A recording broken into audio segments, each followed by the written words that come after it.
Direct selling industry एक ऐसा नाम है कि जिसको पहले बहुत ज़्यादा लोग जानते नहीं थे, या फिर लोग इसको मेंबर बनाने वाला, लोगों को जोड़ने वाला, इस तरह का कुछ नाम देते थे लोग।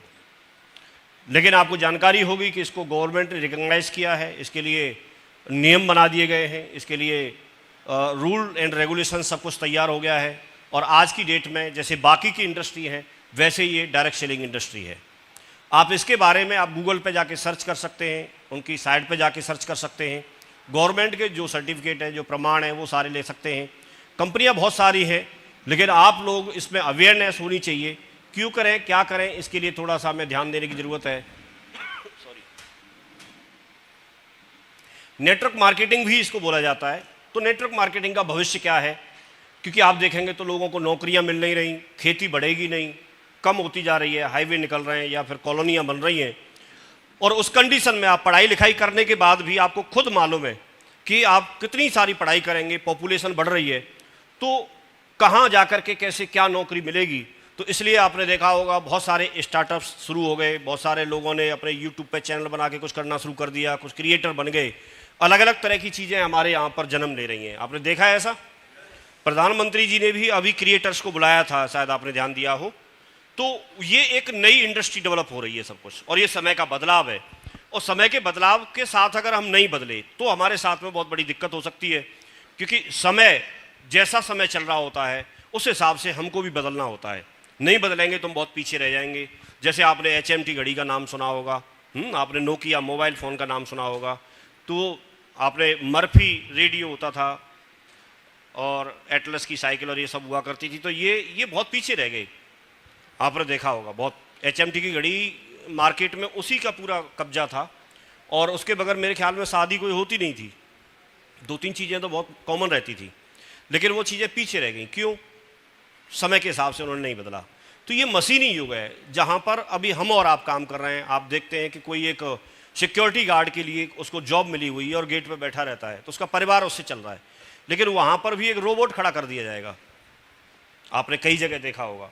अभी केरला में पहली AI टीचर आयशा करके उसका नाम है, और वो इंट्रोड्यूस कर दी गई है, वो क्लास पढ़ा रही है स्कूल में बच्चों को। वो रोबोट जो टीचर है, AI टीचर, वो उसमें क्लास पढ़ा रही है। तो आप ये देखिए कि समय आने वाला जो समय है वो किस चीज़ का है। पहले जब रोड बनाने में सैकड़ों लोग लगते थे और उसमें समय लगता था, उनका परिवार उससे चलता था, लेकिन आज रोड आप देखेंगे तो अभी जो आप जिस रोड से आए हैं, अभी अगर उसको मशीन बनाना शुरू कर दे तो आप जाएंगे तब तक तैयार, और उस पर रोकते नहीं है, जैसे बनाते जाएंगे और बाहर निकालो तुरंत। ऐसा देखा आपने? रातों रात कोई बिल्डिंग खड़ी हो जाती है, रातों रात कोई रोड बन के खड़ा हो जाता है। तो इस तरह से ये मशीनी युग है। अगर इसी तरह से ये सब कुछ रहेगा तो बाकी लोगों को जॉब कहाँ से आएंगी और ये सारे काम कहाँ से होंगे। जहाँ ऑफिस में बहुत सारे लोगों की ज़रूरत पड़ती थी, वहाँ पर कोई एक व्यक्ति कॉर्नर में एक कंप्यूटर लेके बैठ जाता है, एक लैपटॉप लेके बैठ जाता है, और वो सारे काम एक अकेला व्यक्ति कर देता है। तो बहुत सारी चीज़ें कम हो रही हैं। तो आपका जो भविष्य है, नेटवर्क मार्केटिंग का जो भविष्य है, क्योंकि जहाँ पॉपुलेशन बढ़ रही है, और वो दूसरी तरफ अगर देखेंगे तो पॉपुलेशन को ऐसे बोला जाता है कि एक तरह से अभिशाप है।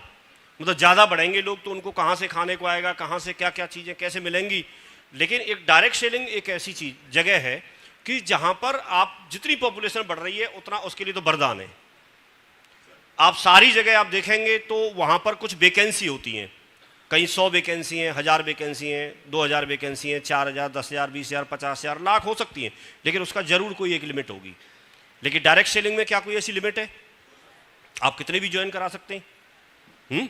आप 2 को कराइए, 2000 को कराइए, 20 को कराइए, 20,000 को कराइए, 2 लाख को कराइए, आप कितने भी करा सकते हैं। जितनी बड़ी टीम बनेगी उतना अच्छा खासा आपका नेटवर्क चलेगा। क्लियर हो रहा है कि नहीं हो रहा है? तो यही एक ऐसी जगह है, हर जगह आप जाएंगे तो आपको योग्यता पूछी जाएगी, आपके सर्टिफिकेट मांगे जाएंगे, आपके डिग्री डिप्लोमा मांगे जाएंगे, आपसे अनुभव मांगा जाएगा। लेकिन क्या आप जब यहाँ पर आते हैं तो क्या किसी सामने वाले में ऐसी कोई क्वालिटी देखते हैं कि नहीं साहब उसके पास कोई डिग्री होनी चाहिए, पढ़ा लिखा होना चाहिए, गाँव से नहीं शहर से होना चाहिए, या कोई डिप्लोमा होना चाहिए? ऐसा कुछ है क्या? नहीं, उससे भी दूर है। तो ये एक ऐसा बिजनेस है जो किसी भी क्षेत्र के व्यक्ति को जिसमें कुछ नहीं आता, दूसरी जगह मार्केट में आप देखेंगे तो जहां किसी पे कुछ आता है, किसी फील्ड में कुछ उसने कर रखा है, किसी में कुछ ट्रेंड है, उस व्यक्ति को भर्ती किया जाता है। उसको कोई रोजगार दिया जाता है, क्योंकि रोजगार देने से पहले आप किसी चीज में ट्रेन होने चाहिए तो रोजगार मिलेगा। लेकिन डायरेक्ट सेलिंग एक ऐसा बिजनेस है कि पहले वो भर्ती करता है, फिर बाद में सिखाता है खुद ही। तो आप किसी भी फील्ड से हो, आप पढ़े लिखे हैं, अच्छी बात है। अगर पढ़े लिखे नहीं है तो भी आप यहाँ पर कामयाब हो सकते हैं, आप अपने परिवार को एक अच्छा जीवन यहाँ से दे सकते हैं।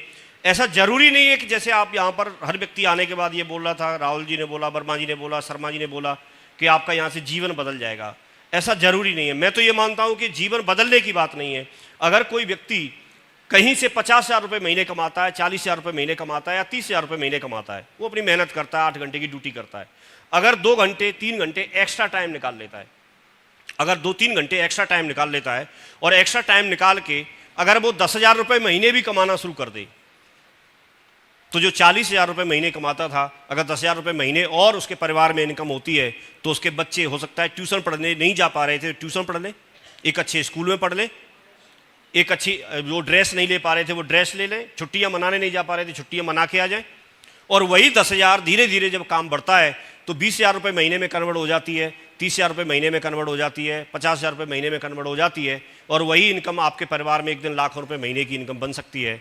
और जैसे जैसे नेटवर्क बढ़ेगा, जैसे जैसे आपकी टीम बनेगी, तो दूसरे लोग भी काम करेंगे, तो उसमें इनकम और ऐड होती जाएगी। तो आपका मोटरसाइकिल लेने का सपना पूरा हो सकता है, आपका कार लेने का सपना पूरा हो सकता है, आपका घर जो पुराना था उसको दोबारा से रेनोवेट कराने का सपना पूरा हो सकता है, आपके घर पर सामने जो टीन शेड पड़ा था उसको बरांडा में कन्वर्ट करने का सपना पूरा हो सकता है, घर जो नीचे कच्चा था उसको आप पक्का नहीं करा पा रहे थे, पत्थर नहीं लगवा पा रहे थे, टाइल्स नहीं बिछवा पा रहे थे, वो आपका रेनोवेट हो सकता है। एक समय ऐसा आ सकता है कि आप लगातार कुछ साल यहाँ पर काम करते हैं, धीरे धीरे जब टीम आपकी बनती है तो जो घर आपका गांव में था और आपका सपना था कि मैं बराबर अपने गांव से नज़दीक जो शहर पड़ता है, जो कस्बा है, वहाँ पर भी आपका एक सपना था कि मैं कोई फ्लैट या कोई प्लॉट वहाँ पर ले लूँ और अपना मकान वहाँ पर बना लूँ।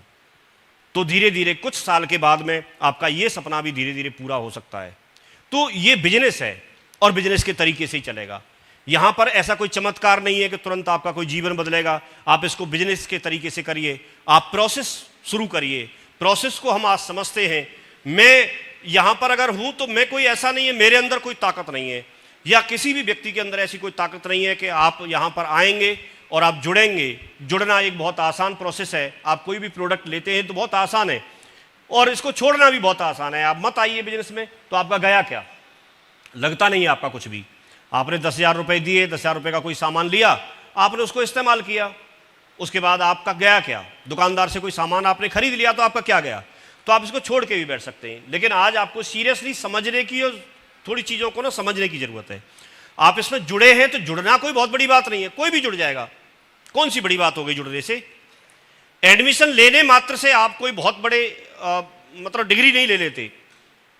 एडमिशन लेना तो एक शुरुआती प्रोसेस है। उसके बाद आपको पढ़ाई करनी होती है, उसके बाद आपको कमिटमेंट दिखाना होता है, उसके बाद आप बरसात होती है, सर्दी होती है, गर्मी होती है, हर उस मौसम में जब घर से निकलने का मन नहीं होता तब भी आपको जाना होता है। रातों रात जब लोग सो रहे होते हैं दूसरे लोग, उस समय आपको पढ़ाई करनी होती है, मेहनत करनी होती है, तब जाके आप आगे बढ़ते हैं।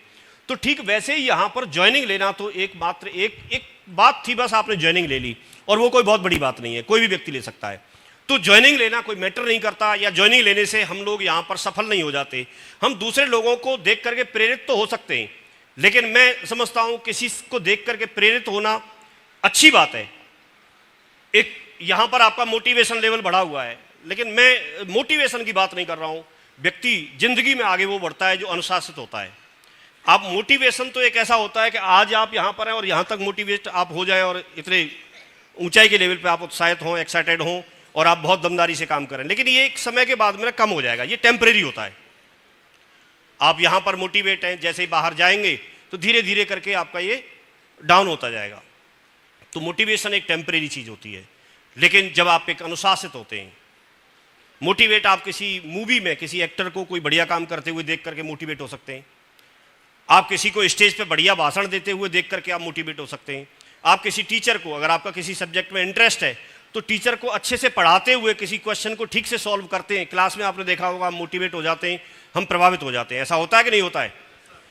हम बाबा रामदेव जब योगा कराते हैं या कुछ भी स्टेज पे करते हुए टीवी पे देखते हैं हम, तो हमको भी लगता है कि हम ऐसा शुरू कर दें, और हम शुरू तो करते हैं लेकिन 2, 4, 6 दिन के बाद में उसको रेगुलर नहीं कर पाते हैं।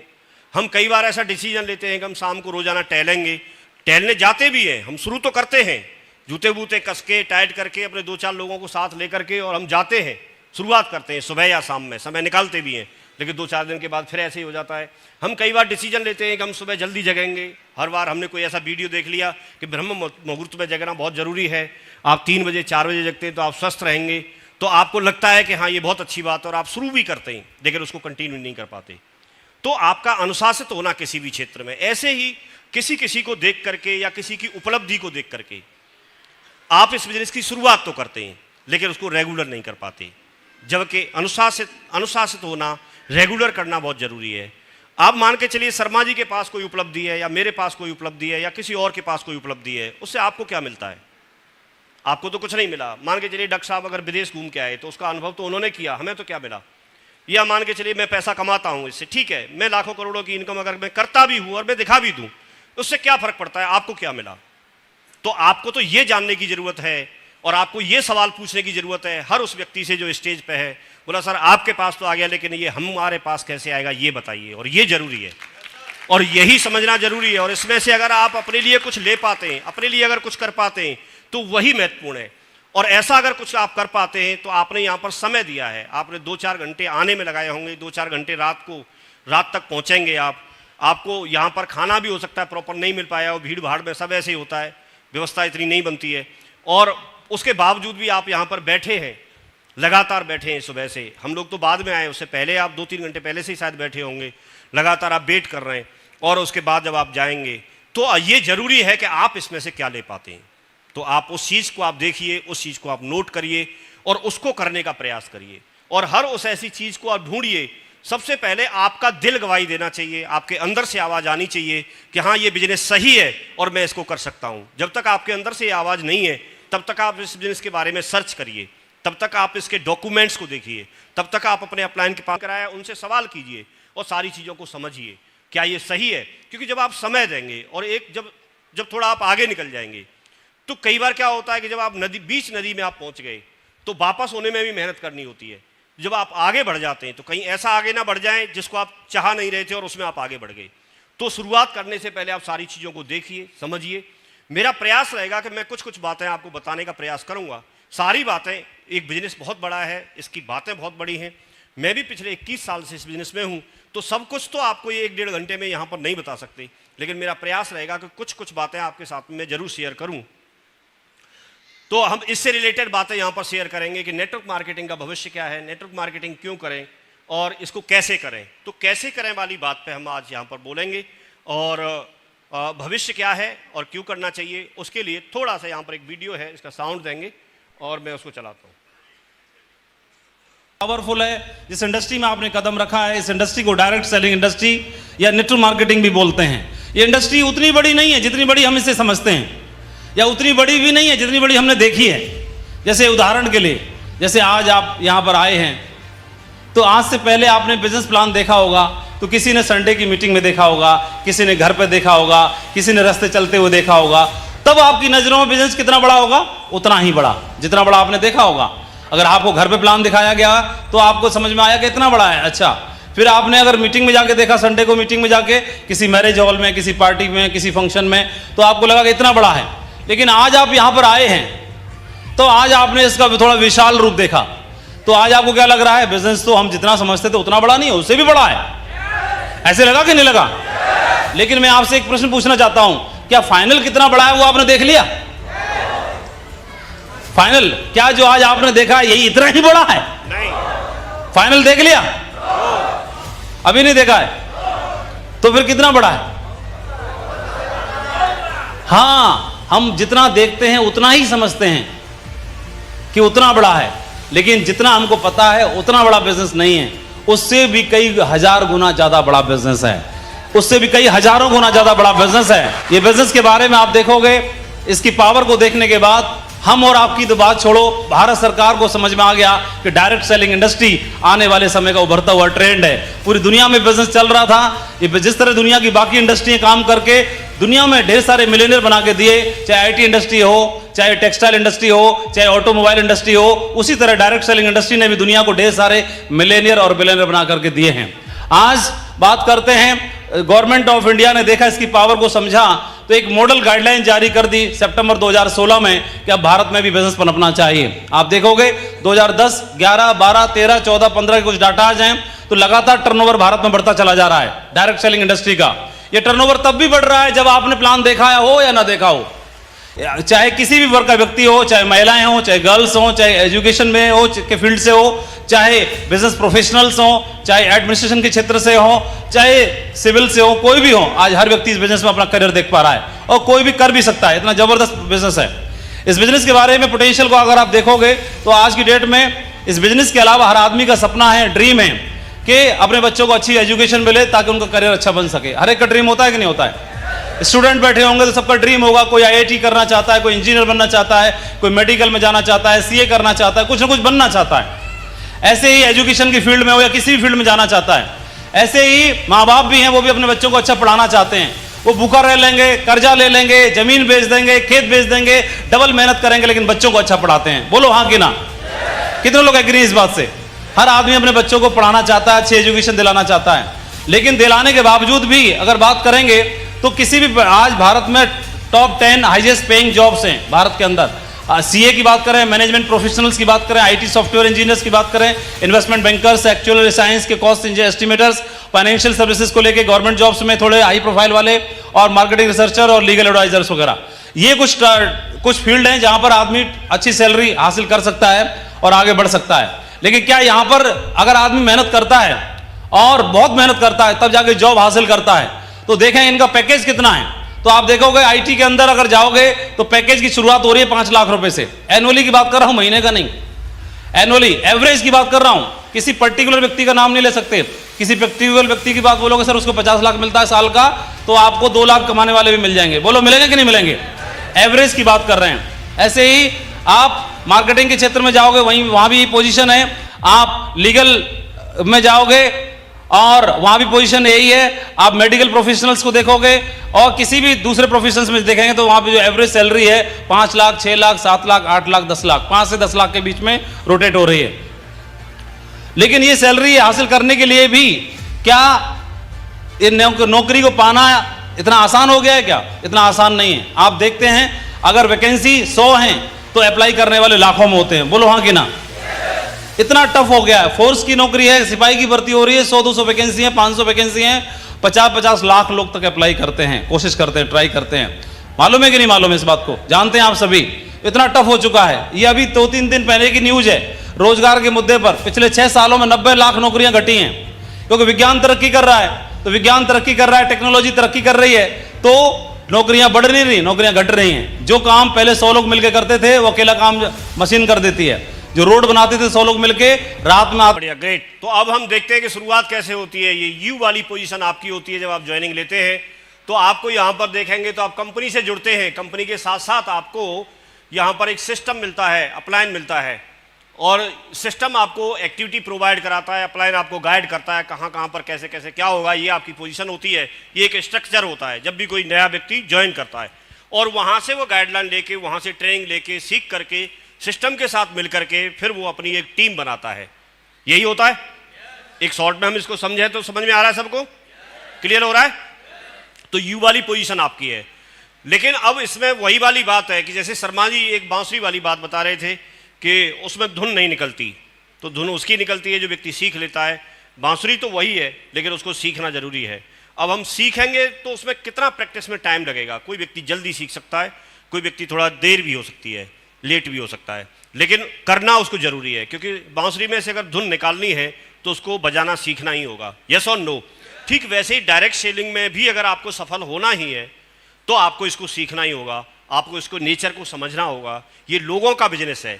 लोगों के पास जब आप जाओगे तो लोग रिएक्ट करेंगे, लोग आपको मना करेंगे, तो आपको उस समय क्या रिएक्शन देना है। आप पेशेंस रख सकते हैं कि नहीं रख सकते हैं, आप इतना समय मैनेज कर सकते हैं कि नहीं कर सकते हैं। इन सारी चीज़ों को हमें करना होगा। और ये करना इसलिए ज़रूरी है कि इसके अलावा आप कहीं भी जाएंगे, कैसे भी जाएंगे। तो यहाँ सर बात ज़रूर कर रहे थे कि IIT जी की बात करें या फिर आप नीट की बात करें या किसी भी ऐसे टेस्ट की भी बात करें, तो मुझे लगता है कि उसको करने के लिए खर्चे की तो बाद की बात है, पहले आप उसमें एंट्रेंस एग्जाम के लिए भी मेरे ख्याल में शायद 5-7 लाख रुपए तो वो तैयारी में खर्च करा देंगे, तब वो एंट्रेंस एग्जाम देगा और वहाँ कोई नंबर आएगा तो वो तो बाद की बात है, उससे पहले ही इतना खर्चा हो जाएगा। समझ रहे नहीं समझ रहे? एक ऐसे मैंने देखे कि अभी तो पुलिस की भर्ती तो हालांकि वो निरस्त हो गई, लेकिन मैंने सुना है, अब ये ऑफिशियली नहीं है, लेकिन मैंने सुना है कि जो व्यक्ति हो सकता है 10 साल अपनी नौकरी करके जितना कमाएगा उतना तो उसको नौकरी लगाने में कोई व्यक्ति बीच में पहले ले लेता है, तो क्या करे, अब कहाँ से देगा, ऐसा हो जाता है कई बार। तो बड़ा ही मामला है, इसलिए हमको करना है, इसलिए हमको सीखना है। लेकिन जब हम सीखना चाहें तो क्या सीख सकते हैं कि नहीं सीख सकते हैं? अब सीखने के लिए हमको प्रॉपर कोई एक सिखाने वाला होना चाहिए, प्रॉपर उसकी कोई एक जगह होनी चाहिए और रेगुलर हमको टाइम देने की जरूरत रहेगी। तो हम कई काम ऐसे हैं, जब इस बिजनेस में हम आते हैं तो हम कई काम ऐसे होते हैं कि जिनको हम कर सकते हैं और कई काम ऐसे हैं जिनको हम नहीं कर सकते, उसकी एक प्रोसेस है। जैसे अब हम इसमें जुड़े, जैसे हम सारे लोग इसमें जुड़ गए, तो हम क्या कर सकते हैं? सबसे पहले ये देखना है, हम कर सकते हैं कि कंपनी का कोई एक प्रोडक्ट है, उस प्रोडक्ट को हम खरीद के और उसको इस्तेमाल कर सकते हैं। इसके लिए किसी को कुछ पूछने की जरूरत है? ये हम कर सकते हैं कि नहीं कर सकते?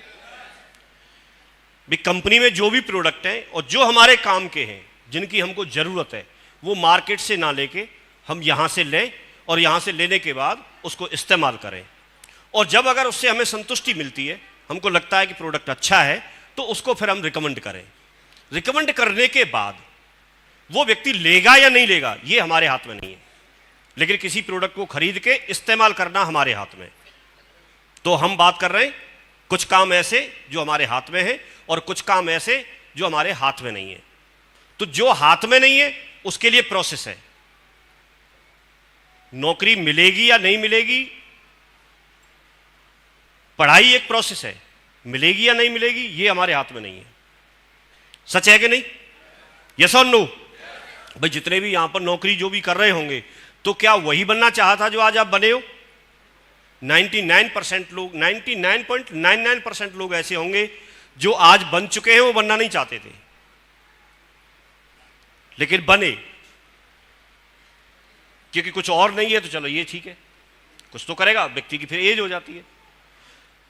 तो हम उन कामों को देखें जो हम कर सकते हैं। तो जो कर सकते हैं वो हमको करना चाहिए कि नहीं करना चाहिए? मैं ये जानना चाहता हूं आपसे। कितने लोग बोलते हैं कि जो कर सकते हैं वो तो करें? बिल्कुल। तो आज से आप जो भी आपकी जरूरत है उस हिसाब से आप करिए, उस हिसाब से प्रोडक्ट इस्तेमाल करिए। अब जिस प्रोडक्ट को आपको लगता है कि अच्छा है तो आप उसको रिकमेंड करिए, उसको दूसरे लोगों को बताइए। तो ये प्रोसेस है, आपको बताते रहना है। खरीदेगा नहीं खरीदेगा वो सामने वाले का काम है, लेकिन आपको क्या करना है, ये प्रोसेस है और उस प्रोसेस को करते रहिए। जब लगातार आप प्रोसेस में डरे रहेंगे तो धीरे धीरे करके आपको रिजल्ट आना शुरू हो जाएंगे। जैसे इंश्योरेंस का एक एजेंट होता है, तो इंश्योरेंस एजेंट की एक प्रोसेस क्या है, इंश्योरेंस के बारे में वो हर किसी को बताते रहेंगे, उसके फायदे बताते रहेंगे, और उन्हीं में से बीच में से कोई एक व्यक्ति ऐसा होगा जो उस प्रोडक्ट को उनसे, इंश्योरेंस को उनसे ले लेगा, और इस तरह से उनका काम चलता है। यही होता है। तो ऐसे ही हम इसको काम को करने के लिए हम पहले समझते हैं।